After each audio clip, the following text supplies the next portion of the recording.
DJ Amit Tiwari अपहर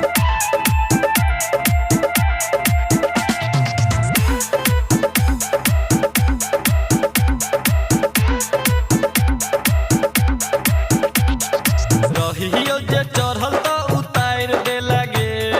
मार के कोदार दिल फाड़ दे लागे रहियो जे चढ़ल तो उतार दे लागे मार के कोदार दिल फाड़ दे लागे चढ़ल जवानी के झरलै नहीं पानी तब किया गलती में डाल दे लागे रहियो जे चढ़ल तो उतार दे लागे मार के कोदार दिल फाड़ दे लागे रहियो जे चढ़ल तो उतार दे लागे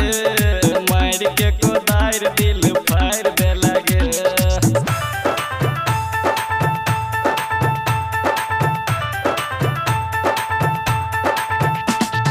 डीजे अमित तिवारी अपहर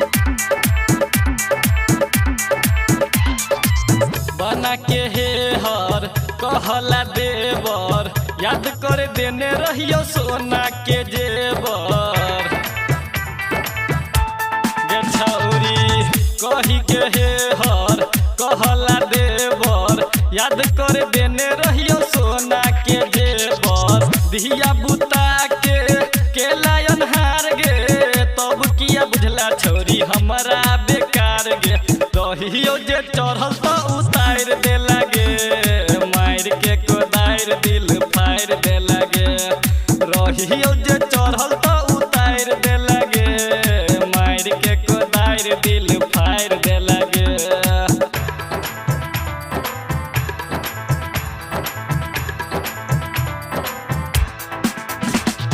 डीजे अमित तिवारी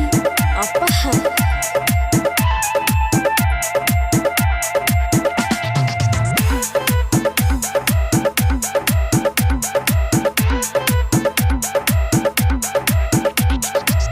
बोले गे छौरी कोन गलती हमार छेलो पवन गनौरा संग सुमितो चढ़ल छेलो गे छौरी हमरा तू छोड़ के गेला उलझन में डाल के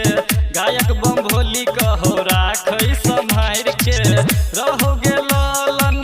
भेलो ने सरम अभियो से रहन सुधार गे रहियो जे चढ़ल तो उतार दे लागे मार के कोदार दिल फाड़ दे लागे रहियो जे चढ़ल तो उतार दे लागे